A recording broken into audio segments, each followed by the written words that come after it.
الرحیم ان الصلاة تنہی عن الفحشاء والمنکر سبحان ربک رب العزۃ عما یصفون وسلام علی المرسلین والحمد للہ رب العالمین اللہم صل علی سیدنا محمد وعلی آل سیدنا محمد وبارک وسلم۔ مسجد میں آ کر جو عبادت ہم کرتے ہیں اردو زبان میں اس کو نماز کہتے ہیں اور عربی زبان میں اس کو صلاح کہتے ہیں۔ اس کے 3 حروف جو ہیں حروف اصلی ہیں، صاد، لام، الف، اور یہ لفظ کئی معنوں میں استعمال ہوتا ہے۔ دعا کے معنوں میں بھی استعمال ہوتا ہے، تعظیم کے معنوں میں بھی استعمال ہوتا ہے، آگ جلانے کے معنی میں بھی استعمال ہوتا ہے، اور لکڑی کو آگ پر سینک کر سیدھا کرنے کے لیے بھی استعمال ہوتا ہے۔ اب دستور یہ ہے کہ کسی لفظ کا لغوی معنی اور شرعی معنی ایک دوسرے کے ساتھ مناسبت رکھتے ہیں، چنانچہ نماز کے اندر یہ چاروں خوبیاں ہیں۔ نماز کے اندر دعا بھی ہے، ہم پڑھتے ہیں رب اجعلنی مقیم الصلاۃ ومن ذریتی ربنا وتقبل دعا، تو دعا بھی ہے۔ پھر نماز کے اندر تعظیم بھی ہے۔ تعظیم کی 4 صورتیں ہوتی ہیں۔ ایک انسان کسی کو دیکھ کر ادب سے کھڑا ہو جائے، یا ایک آدمی کسی کے سامنے جھک جائے، یا ایک آدمی کسی قدموں پہ اپنا سر رکھ دے، یا تعظیم کے ساتھ اس کے سامنے مؤدب ہو کر بیٹھ جائے۔ نماز کے اندر یہ تعظیم کی 4 صورتیں موجود ہیں۔ پھر آگ جلانے کے معنی میں بھی ہے کہ محبت الہی کی آگ انسان کے سینے میں جلتی ہے اگر وہ نماز کی پابندی کرتا ہے۔ چنانچہ بہت سارے ایسے لوگ تھے جنہوں نے باقاعدگی کے ساتھ تکبیر الاولیٰ سے نماز پڑھنی شروع کی، اور اللہ نے ان کے دل میں محبت الہی کی آگ کو بھڑکا دیا۔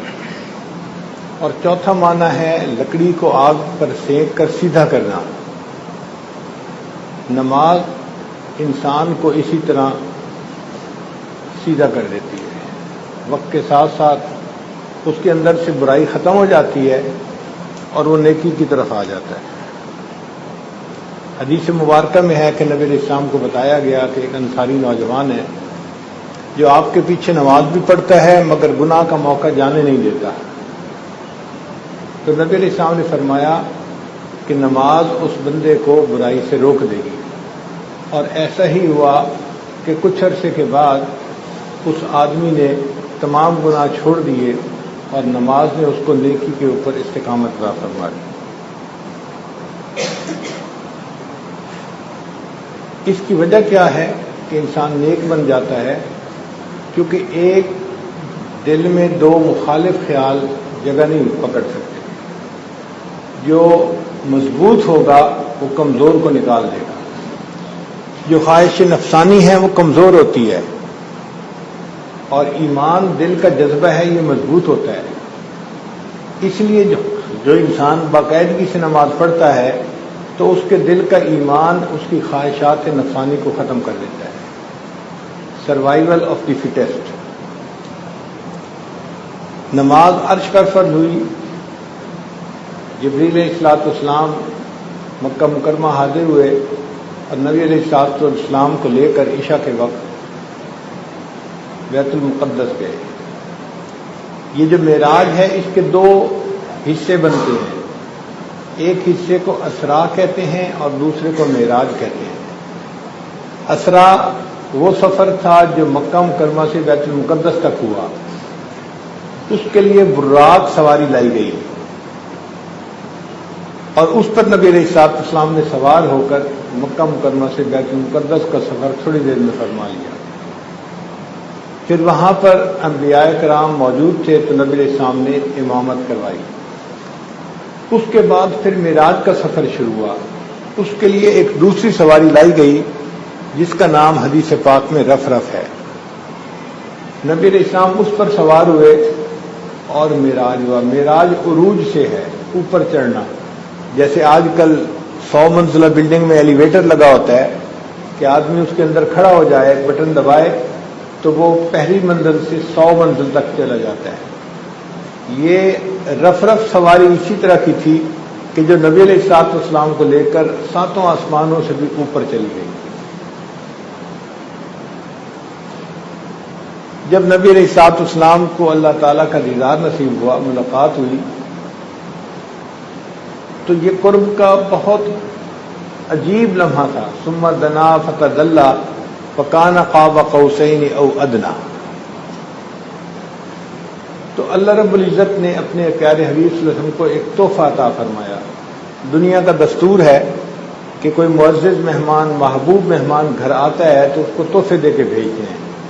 تو اللہ تعالیٰ نے 50 نمازوں کا تحفہ عطا فرمایا، اور نبی علیہ الصلوۃ والسلام اس بات پر بہت خوش تھے کہ مجھے اللہ رب العزت نے 50 نمازوں کا تحفہ عطا فرمایا۔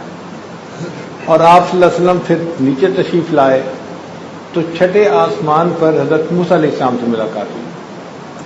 جب آپ معراج پر تشریف لے گئے تو بعد میں کچھ اور انبیاء کو بھی عروج نصیب ہوا، مگر یہ 4تھے آسمان تک گئے تھے سب انبیاء۔ ان میں سے حضرت موسیٰ علیہ السلام 6 آسمان پر پہنچ گئے۔ سوال پیدا ہوتا ہے کہ موسیٰ علیہ السلام کیوں پہنچے؟ علماء نے اس کا جواب دیا ہے کہ انبیاء میں سے حضرت موسیٰ علیہ السلام ہی تھے کہ جنہوں نے اللہ تعالیٰ کے دیدار کی خواہش کا اظہار کیا تھا۔ رب ارنی انظر الیک، اے اللہ میں آپ کو دیکھنا چاہتا ہوں۔ اور رب کریم نے فرما لیا تھا کہ موسیٰ علیہ السلام اس دنیا کے اندر تو اتنا پوٹینشیل ہی نہیں کہ یہ میری تجلی کو برداشت کر سکے، تو آپ مجھے نہیں دیکھ سکتے دنیا میں۔ تو ان کو دیدار سے گویا انکار ہو گیا تھا، مگر دل میں تمنا تو تھی، شوق تو تھا، عاشق تھے۔ اب انہوں نے جب دیکھا کہ اللہ تعالیٰ نے اپنے پیارے محبوب صلی اللہ علیہ وسلم کو اپنی ملاقات کے لیے بلایا ہے، تو انہوں نے سوچا کہ چلو میں تو دیدار نہ کر سکا، میں آج اس ہستی کا دیدار جا کر کرتا ہوں جو اللہ کا دیدار کر کے آ رہی ہے۔ اس لیے حضرت موسیٰ علیہ السلام 6 آسمان پر انتظار میں تھے۔ جب نبی علیہ السلام وہاں تشریف لائے تو موسیٰ علیہ السلام نے پوچھا، اے اللہ کے حبیب صلی اللہ علیہ وسلم کیا آپ کو کوئی تحفہ ملا؟ تو نبی علیہ السلام نے بتایا ہاں 50 نمازوں کا تحفہ ملا۔ عرض کیا، اے اللہ کے حبیب صلی اللہ علیہ وسلم میری امت کے اوپر 2 نمازیں فرض تھیں، اور وہ 2 نمازیں پڑھنا بھی ان کے لیے مشکل تھا، تو آپ کی امت پر اگر 50 نمازیں ہوں گی تو امت کے لیے مشکل ہو جائے گی۔ تو میری رائے یہ ہے کہ آپ دوبارہ اوپر تشریف لے جائیں اور اللہ تعالیٰ سے اس میں کچھ ڈسکاؤنٹ لے لیں، کچھ تخفیف کروا لیں۔ چنانچہ اللہ کے حبیب صلی دوبارہ پھر اوپر گئے، اللہ تعالیٰ نے 5 نمازیں کم کر دیں۔ اسی طرح 9 بار ہوا تو 45 نمازیں کم کر دی گئیں، اور اللہ نے وعدہ فرمایا میرے محبوب صلی اللہ علیہ وسلم آپ کی امت 5 نمازیں پڑھے گی، مگر میں ان کے نام اعمال میں 50 نمازوں کا ثواب لکھ دوں گا۔ ثواب 50 نمازوں کا ملے گا۔ ما یبدل القول لدی وما انا بظلام للعبید۔ اب یہاں ایک سوال پیدا ہوتا ہے طالب علم کے ذہن میں، کیا حضرت موسیٰ علیہ السلام زیادہ ذہین تھے کہ ان کے دل میں یہ بات آئی کہ اس کو کم کروا لینا چاہیے، اور یہ بات نبی علیہ السلام کے ذہن میں نہیں آئی؟ تو علماء نے جواب لکھا ہے کہ نہیں، اللہ کے حبیب صلی اللہ علیہ وسلم زیادہ ذہین تھے، مگر نبی علیہ السلام اللہ کے دیدار کی وجہ سے عالم مدہوشی میں تھے۔ حسن کی جب تجلی پڑتی ہے تو انسان اپنے ہوش و حواس کھو بیٹھتا ہے، اور اس کی دلیل قرآن پاک سے ملتی ہے کہ یوسف علیہ السلام کا حسن اگرچہ فانی تھا، عورتوں کی نظر پڑی، فلما رأینہ اکبرنہ قلنا وقطعن ایدیہن، اپنے ہاتھ کاٹ بیٹھی تھی اور ان کو ہاتھ کاٹنے کا پتہ بھی نہیں چلا تھا۔ تو حسن کے اندر یہ تاثیر ہے کہ وہ بندے کو ایک مرتبہ جو ہے بیگانہ کر دیتا ہے، انسان ہوش سے ہاتھ دھو بیٹھتا ہے، کھو بیٹھتا ہے۔ تو نبی علیہ السلام پر چونکہ تجلی پڑی تھی اور آپ عالم مدہوشی میں تھے، اس لیے نبی علیہ السلام کو 50 نمازیں زیادہ نہیں نظر آئیں، بلکہ اس حال میں اللہ تعالیٰ 500 نمازیں بھی فرض فرما دیتے تو اللہ کے محبوب سے اس کو قبول فرما لیتے، چونکہ وہ جانتے تھے کہ محبوب حقیقی کا یہ تحفہ ہمارے لیے انعام ہے اور اس کو کم کرنے کی کیا ضرورت ہے۔ لیکن جب موسیٰ علیہ السلام نے توجہ دلائی تو نبی علیہ السلام نے سوچا کہ ہاں امت کا ہر بندہ تو محو تجلی نہیں ہوگا، ان کے لیے 50 نمازیں مشکل ہوں گی، تو بار بار تشریف لے گئے۔ اب یہاں ایک سوال پیدا ہوتا ہے کہ ایک ہی دفعہ جانے پر اللہ تعالیٰ 45 نمازیں معاف کر کے 5 کر دیتے، ان کو تو پتا تھا کہ فائنل ہونا کیا ہے، یہ بار بار کیوں اوپر جانا پڑا؟ اس میں بھی حکمت ہے۔ اللہ تعالیٰ یہ چاہتے تھے کہ دکھائیں کہ اگر ایک دفعہ ان کو معراج پر بلایا گیا تو اعتراض کرنے والے کہہ سکیں گے وہ جی ایک چانس تھا، بس ایک مرتبہ ہو گیا۔ نہیں، میرے محبوب صلی اللہ علیہ وسلم کو میں نے وہ مقام عطا فرمایا ہے، یہ مجھے ملنے کے لیے جتنی بار عرش کے اوپر آنا چاہیں میں نے ان کو اس کا اختیار دے دیا ہے۔ یہ بار بار میرے پاس آئے اور میں نے ان کے جو ہے وہ فرمائش کو پورا کر دیا، حتیٰ کہ 45 نمازیں معاف اور 5 رہ گئی۔ اچھا، بعض طالب علم کو ذہن میں یہ سوال پیدا ہوتا ہے کہ اللہ کے حبیب صاحب ایک دفعہ اور چلے جاتے تو 5 سے بھی جان چھوٹ جاتی۔ یہ صرف فسق و فجور ہے اور ذہن کی شیطانیت ہے جو یہ ذہن میں سوال پیدا کرتی ہے۔ اگر نماز نہ ملتی تو نماز کے اوپر جو انعامات ہیں پھر انسان ان سے ہی محروم ہو جاتا۔ اب جن لوگوں کو نماز کا پتہ ہی نہیں، یہ تو وہ لوگ ہیں نا کہ وہ ایسی باتیں کرتے ہیں۔ جو نماز کے لطف سے واقف ہیں وہ تو سمجھتے ہیں کہ الحمدللہ اللہ نے ہمیں دنیا میں یہ نعمت عطا فرما دی۔ شیخ عبد الواحد رحمۃ اللہ کے سامنے تذکرہ ہوا کہ جنت میں نماز نہیں ہوگی تو آنکھوں سے آنسو آ گئے۔ لوگوں نے پوچھا حضرت رو کیوں رہے ہیں؟ فرمانے لگے اگر جنت میں نماز نہیں ہوگی تو پھر جنت میں جانے کا مزہ ہی کیا آئے گا۔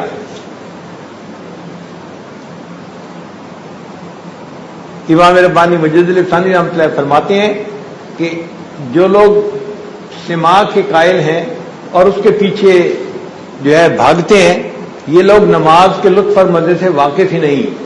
اگر ان کو نماز کے لطف کا پتہ ہوتا تو یہ سماع کی بجائے نماز کی طرف متوجہ ہوتے۔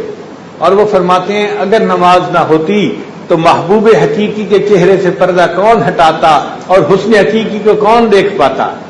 یہ تو نماز ہی ہے جس نے ہمارے لیے اس کام کو آسان کر دیا۔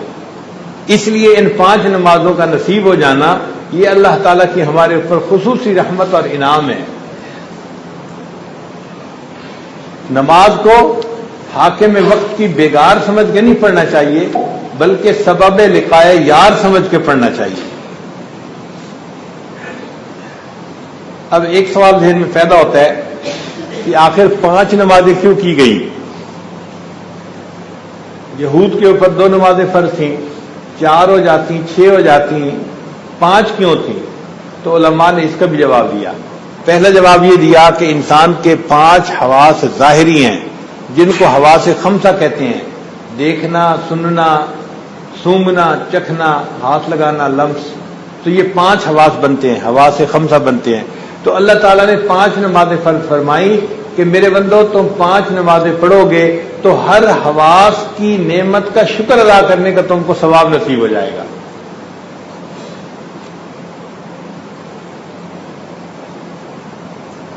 پھر 5 نعمتیں بنیادی نعمتیں کہلاتی ہیں۔ اللہ تعالیٰ نے بنی اسرائیل کو فرمایا وَجَعَلَكُمْ مُلُوكًا، کہ ہم نے تمہارے اندر انبیاء بھی بنائے اور تمہارے اندر بادشاہ بھی بنائے۔ تو ملوکہ کی تفسیر میں مفسرین نے لکھا ہے کہ جس بندے کو گھر حاصل ہو، روٹی کپڑا مکان حاصل ہو، بیوی حاصل ہو اور کوئی سواری حاصل ہو، تو یہ 5 بنیادی نعمتیں ہیں، وہ بندہ بادشاہوں کی زندگی گزار رہا ہوتا ہے۔ تو جب بنیادی نعمتیں 5 تھیں تو اللہ تعالیٰ نے فرمایا میرے بندو تم 5 نمازیں ادا کرو گے، تمہیں بنیادی 5 نعمتوں کا شکر ادا کرنے کا ثواب نصیب ہو جائے گا۔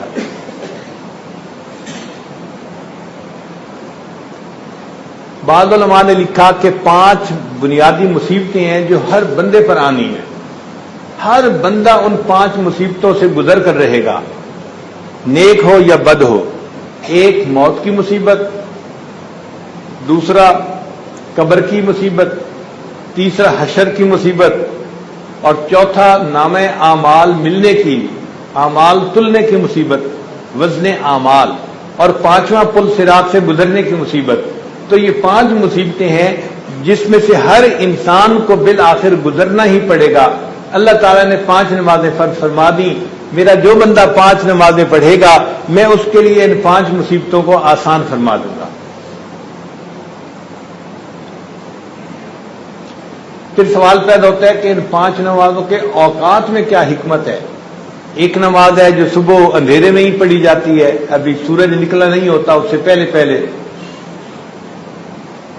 تو علماء نے جواب دیا کہ اللہ تعالیٰ چاہتے تھے کہ اے میرے بندو تم صبح اٹھو تو دن کی ابتدا میری یاد سے کرو. تمہیں میں نے نعمتیں دی ہیں، تمہیں دنیا میں نے نعمتوں میں رکھا ہوا ہے، میں تمہارا مالک ہوں، میں تمہارا منعم حقیقی ہوں. تم اٹھو تو سب سے پہلے میرے سامنے اپنی عبادت کر کے دکھاؤ، سر جھکا کے دکھاؤ، تاکہ پتہ چلے کہ تم نعمتوں کا شکر ادا کرنے والے بندے ہو. اس لیے فجر کی نماز اللہ نے فرض فرما دی. پھر ایک دوسری بات ہے کہ صبح کے وقت کو جنت میں جو دیدار الہی کا وقت ہوگا اس کے ساتھ مناسبت حاصل. جنت میں جب اللہ تعالیٰ کا دیدار ہوگا، لا یرون فیہا شمسم ولا زمہریرا، وہ بھی صبح کا وقت ہوگا، ٹھنڈا وقت ہوگا، نہ رات ہوگی نہ دن ہوگا. تو اس وقت کی وجہ سے اللہ تعالیٰ نے پسند فرمایا کہ میرے بندو تم دنیا میں اس وقت میں میرے سامنے عبادت کرو گے، جب جنت میں آؤ گے تو میں تمہیں اپنی تجلی سے نوازوں گا.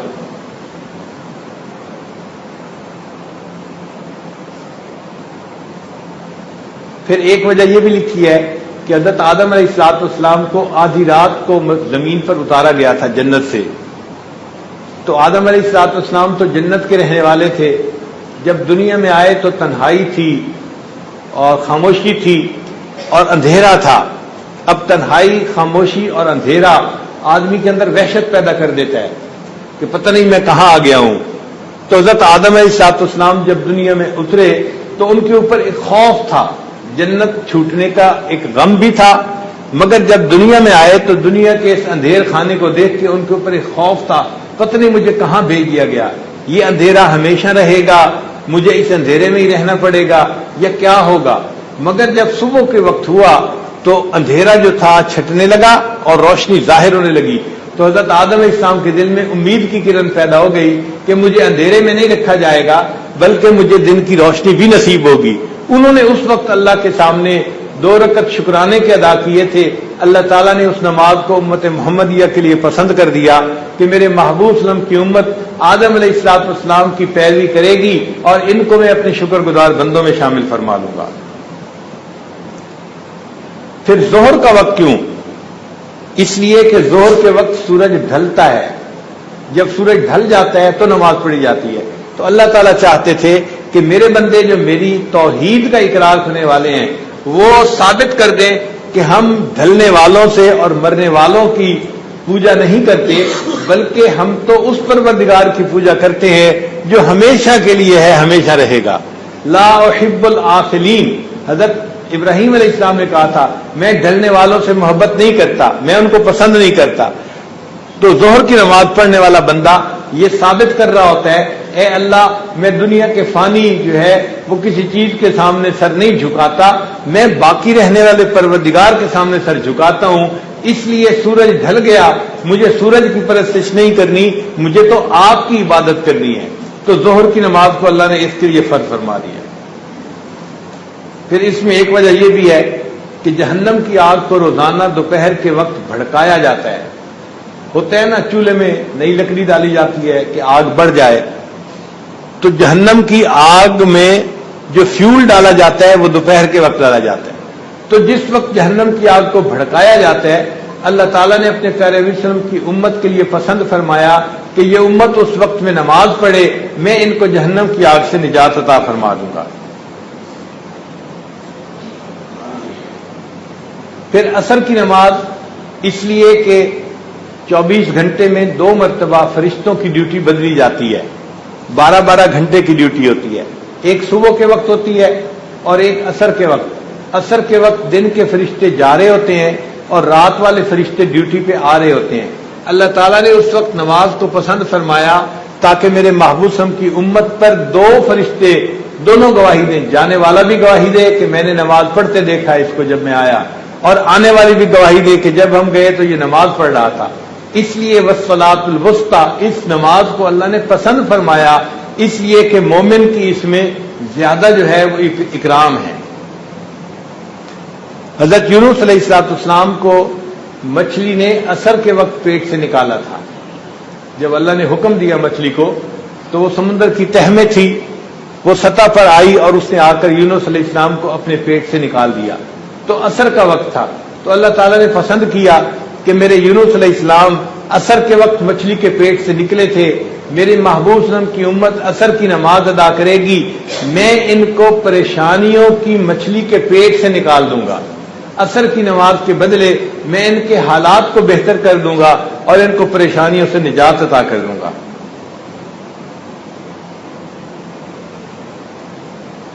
پھر مغرب کی نماز کا وقت جیسے ہی سورج غروب ہوا تھا تو اللہ تعالیٰ نے آدم علیہ السلام کی توبہ کو قبول فرما لیا تھا اور انہوں نے شکرانے کی نماز پڑھی تھی، تو اللہ تعالیٰ نے مغرب کی نماز بھی فرض فرما دی کہ میرے محبوب صلی اللہ علیہ وسلم کی امت اس وقت نماز ادا کرے گی، میں ان کی توبہ اسی طرح قبول کروں گا جیسے ان کے جد امجد کی توبہ کو قبول کر لیا تھا۔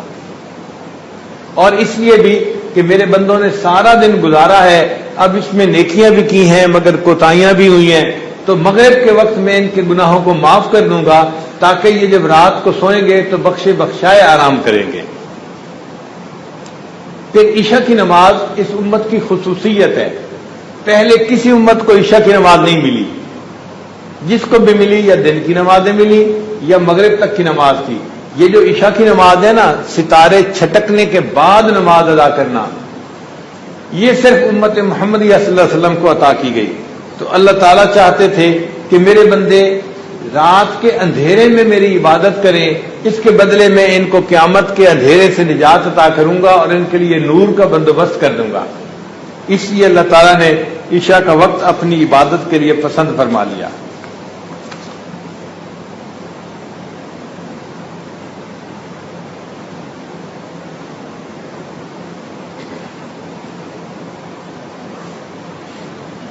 ذہن میں ایک سوال پیدا ہوتا ہے کہ نماز کی 2 رکعتیں ہوتی ہیں یا 3 رکعتیں ہوتی ہیں یا 4 رکعتیں ہوتی ہیں، ایسا کیوں ہے؟ 1 رکعت ہوتی، 2 ہوتی، 6 ہوتی، اس طرح سے ہوتی، کوئی اور ترتیب ہوتی؟ اللہ تعالیٰ نے اس ترتیب کو کیوں پسند فرمایا؟ علماء نے اس کا جواب لکھا ہے کہ اللہ تعالیٰ نے فرشتوں کو بنایا جاعل الملائکۃ اولی اجنحۃ مثنی و ثلاث و رباع۔ اللہ قرآن مجید میں فرماتے ہیں کہ میں نے فرشتوں کو بنایا اور ان کو اڑنے کے لیے 2، 3 اور 4 پر عطا فرمائے۔ تو جیسے اللہ تعالیٰ نے فرشتوں کو پرواز کے لیے 2، 3 اور 4 پر عطا فرمائے، اللہ تعالیٰ نے نماز کی رکعتوں کو بھی 2، 3 اور 4 بنا دیا۔ میرے معبود سم کے امتی نماز پڑھیں گے، اس نماز پڑھنے پر ان کو فرشتوں کی طرح پرواز نصیب ہو جائے گی۔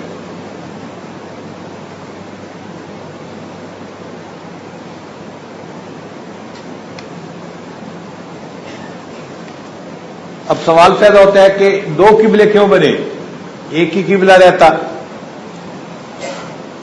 تو اللہ تعالیٰ نے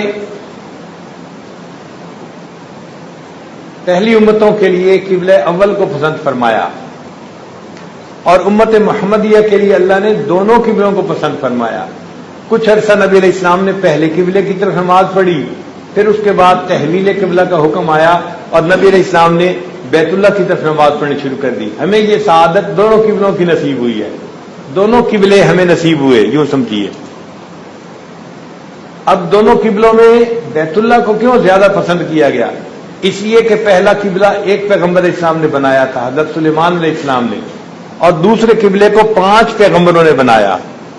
بیت اللہ کی سب سے پہلی تعمیر حضرت آدم علیہ السلام نے کی، فرشتوں نے نشاندہی کی تھی جگہ کی اور آدم علیہ السلام نے اس پر عمارت بنا دی تھی۔ پھر دوسری تعمیر نوح علیہ السلام نے کی، پھر تیسری تعمیر حضرت ابراہیم علیہ السلام نے کی، اور ان کے ساتھ اسماعیل علیہ السلام بھی تھے، وہ بھی نبی تھے، تو 4 ہو گئے۔ اور 5ویں تعمیر نبی علیہ السلام کے زمانے میں ہوئی اور ہجری اسود کو نبی علیہ السلام نے فکس کیا، تو 5 پیغمبروں کا حصہ پڑا اس قبلے کو بنانے میں۔ تو اللہ تعالیٰ نے اس قبلے کو اپنے محبوب صلی اللہ علیہ وسلم کے لیے زیادہ پسند فرما لیا۔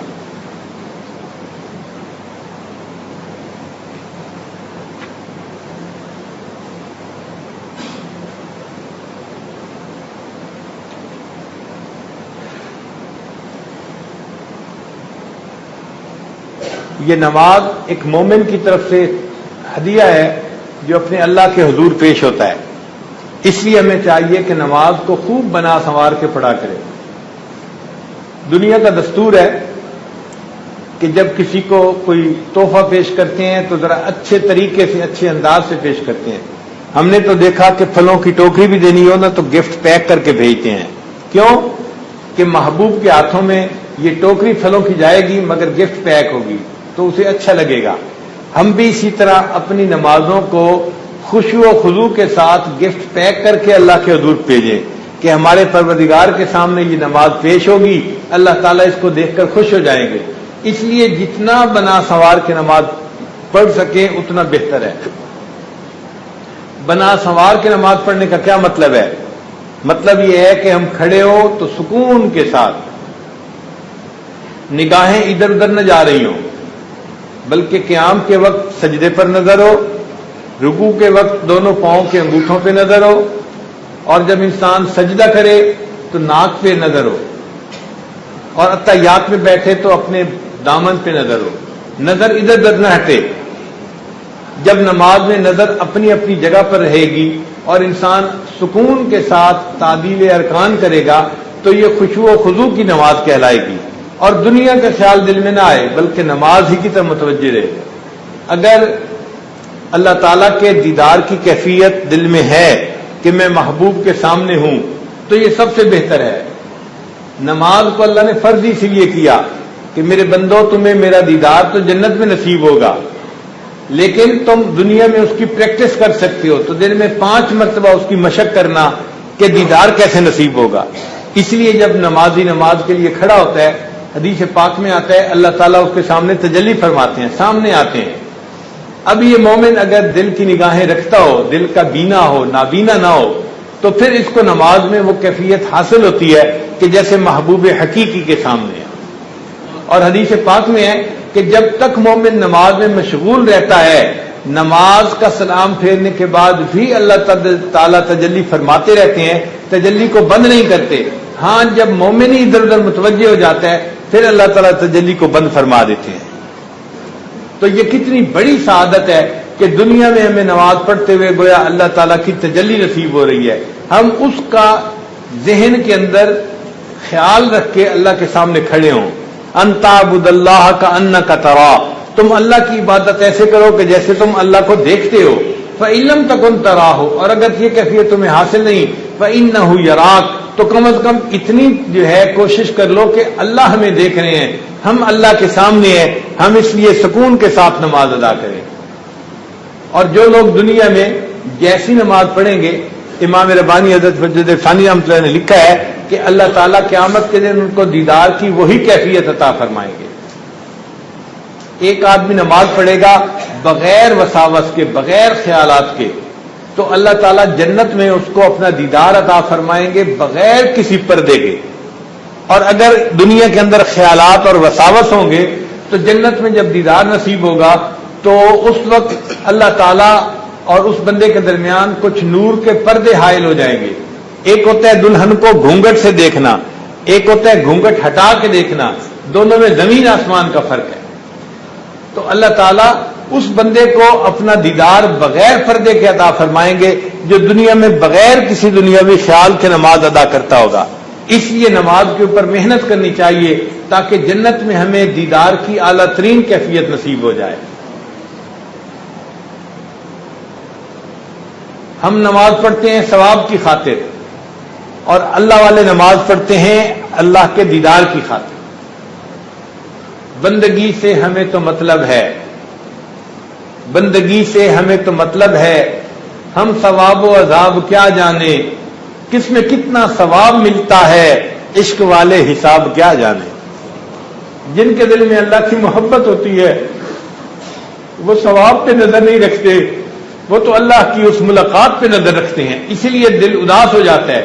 نبی علیہ السلام فرمایا کرتے تھے رہنی یا بلال, اے بلال اذان دو اور میرے دل کو ٹھنڈک پہنچا دو. نبی علیہ السلام نے فرمایا قرۃ عینی فی الصلاۃ, میری آنکھوں کی ٹھنڈک نماز میں. سبحان اللہ, نماز انسان کے دل کو سکون دے دیتی ہے, آنکھوں کو ٹھنڈک عطا کرتی ہے اور انسان کو اللہ کا قرب عطا کر دیتی ہے. اس لیے نماز جو ہے اس کو جنت کی کنجی کہا گیا. مومن اور کافر کے درمیان فرق کرنے والی چیز نماز ہے, اس لیے کہ کافر باقی باتیں کرتے تھے, مشرکین حج کرتے تھے، مشرکین زکوٰۃ صدقہ دیا کرتے تھے، روزے بھی رکھا کرتے تھے، مگر نماز نہیں پڑھتے تھے۔ نماز مسلمانوں کی ایک امتیازی شان تھی، اس لیے نماز مومن اور کافر کے درمیان فرق کرنے والی چیز ہے۔ نماز کا وقت آ جائے تو بندے کا دل خوش ہو جائے کہ مجھے میرے پروردگار نے بلایا ہے، اب مجھے مسجد میں پہنچنا ہے، فوراً وضو کر کے مسجد کی طرف آئے، اے اللہ میں حاضر ہوں، اے رب کریم میں حاضر ہوں، آپ مجھے بلائیں اپنے دیدار کے لیے، اور محب حاضر نہ ہو، یہ کیسے ممکن ہے؟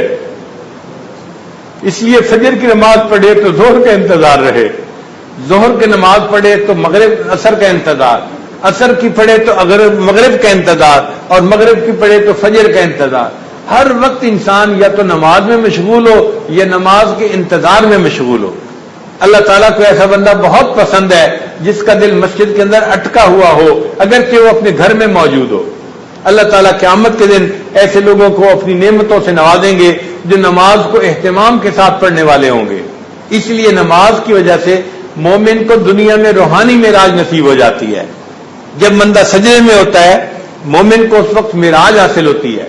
آپ دیکھیے سجدے کی یہ شرط ہے کہ انسان اپنے سر کو اتنا جھکائے کہ اس سے آگے جھکانا ممکن ہی نہ ہو۔ اگر فرض کرو آپ کسی گدے پر سجدہ کر رہے ہیں تو فقہاء نے لکھا ہے کہ اپنے سر کو اتنا انسان نیچے کی طرف کرے کہ نیچے سے سختی محسوس ہو۔ اگر فوم کے اوپر سر ٹکا کے ہٹا لیا تو سجدہ ادا نہیں ہوا۔ اگر آپ گھاس پر نماز پڑھ رہے ہیں اور گھاس کے اوپر آپ نے پیشانی رکھ کے سر ہٹا لیا تو سجدہ نہیں ہوا۔ سجدے میں سر کو اتنا نیچے کرنا ہے کہ نیچے سے زمین کی سختی محسوس ہو۔ کیوں ایسا کہا؟ کہ مومن نے اللہ کے سامنے اپنے سر کو جھکانے کی انتہا کر دی، پروردگار نے اس حالت میں اپنے بندے کو اٹھانے کی انتہا کر دی۔ میرا بندہ میرے سامنے سجدے میں ہے، اس لیے اب یہ میرے سب سے زیادہ قرب کی حالت میں ہے۔ اس لیے قرآن مجید میں جہاں وسجد کا لفظ ہے اس کے ساتھ قرب کا لفظ بھی ہے، تاکہ انسان سجدے میں اللہ کے سب سے قریب کی کیفیت میں ہو۔ یہ مومن کی معراج ہے۔ اور جو بندہ دنیا میں نماز باقاعدگی سے پڑھے گا اسی کو قیامت کے دن اللہ کے سامنے سجدہ ریز ہونے کی توفیق نصیب ہوگی۔ حدیث مبارکہ میں ہے جب سب ایمان والے سب لوگ اللہ کے سامنے کھڑے ہوں گے، یوم یقوم الناس لرب العالمین، تو اللہ تعالیٰ ان کے سامنے تجلی فرمائیں گے۔ جو نماز پڑھتے ہوں گے وہ اللہ کے سامنے سجدے میں چلے جائیں گے، سجدے میں پڑ جائیں گے، اور جو نماز نہیں پڑھتے ہوں گے ان کی کمر کی ہڈی سخت رہے گی اور وہ جھک ہی نہیں سکیں گے۔ جو سجدہ نہیں کر سکیں گے ان کو جہنم بھیج دیا جائے گا۔ ان سے فرشتہ پوچھے گا ما سلککم فی سقر قالوا لم نک من المصلین، وہ کہیں گے ہم نماز نہیں پڑھتے تھے اس وجہ سے ہمیں جہنم میں سب سے پہلے بھیج دیا گیا۔ اور جو نماز پڑھنے والے ہوں گے وہ اللہ کے سامنے سجدہ کریں گے، مگر فرق ہے دنیا میں سجدہ کرتے ہیں یہ غیب کا سجدہ ہے، اللہ سامنے نظر نہیں آتا، بس تصور ہے کہ ہم اللہ کے سامنے سجدہ کر رہے ہیں۔ قیامت کا سجدہ مختلف ہوگا، وہاں محبوب حقیقی سامنے ہوگا اور جلوہ افروز ہوگا۔ اس سجدے کا کیا کہنا کہ جو محب اپنے محبوب کے سامنے کرے اس کا تو مزہ ہی کچھ اور ہوتا ہے۔ وہ شہود کا سجدہ ہر مومن کو قیامت کے دن کرنے کی سعادت نصیب ہوگی۔ اللہ تعالی ہمیں بھی قیامت کے دن اس شہود کا سجدہ کرنے کی توفیق عطا فرما دے۔ میری زندگی تو فراق ہے وہ ازل سے دل میں مکی سہی، میری زندگی تو فراق ہے وہ ازل سے دل میں مکی سہی، وہ نگاہ شوق سے دور ہے رگ جان سے لاکھ کری سہی، تیرا در تو ہم کو نہ مل سکا تیری راہ گزر کی زمین سہی، یعنی ہم بیت اللہ تو نہیں جا سکے کہ ہم وہاں جا کے اللہ آپ کو سجدہ کریں، تیرا در تو ہم کو نہ مل سکا تیری راہ گزر کی زمین سہی، ہمیں سجدہ کرنے سے کام ہے جو وہاں نہیں تو یہیں سہی، سرے طور ہو سرے عرش ہو ہمیں انتظار قبول ہے۔ اے اللہ آپ اپنی دیدار کے لیے طور پہ بلائیں یا حشر کے دن بلائیں، ہم اس کے لیے حاضر ہیں اور اس کا انتظار کرنے کے لیے ہم تیار ہیں۔ سرے طور ہو سرے عرش ہو ہمیں انتظار قبول ہے، وہ کبھی ملے وہ کہیں ملے، وہ کبھی صحیح وہ کہیں صحیح۔ اے اللہ بس آپ کا دیدار چاہیے، کہیں بھی ہو اور کبھی بھی ہو ہم اس کا انتظار کرنے کے لیے حاضر ہیں. یہ زندگی تو انتظار ہے، ہم گزار رہے ہیں. اللہ تعالیٰ اپنے وقت پہ اس انتظار کو ختم کر دیں گے اور جب جنت میں جائیں گے تو اللہ تعالیٰ کا دیدار نصیب ہوگا. اللہ تعالیٰ ہمارے ان ٹوٹے پھوٹے سجدوں کو قبول فرمائے اور اس کے بدلے ہمیں جنت میں ولدینا مزید والی نعمت عطا فرمائے. وآخر دعوانا ان الحمد للہ رب العالمین.